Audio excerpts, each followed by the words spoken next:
folks, this is what a blizzard in Minnesota looks like. Let's see if you can actually see where the road ends and the train begins and whatnot. This is Minnesota blizzard, February 2016. It's crazy. Already 6 inches fell, 6 more is anticipated.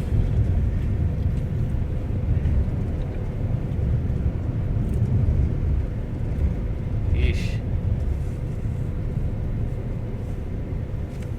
I actually had to park my car elsewhere because it's a small car and it wouldn't have run here. Probably get stuck in the driveway. Have to pick it up tomorrow. All the trucks are out. Yeah. Only we see trucks on the roads here right now, 4x4. This is Minnesota, or Snowistan.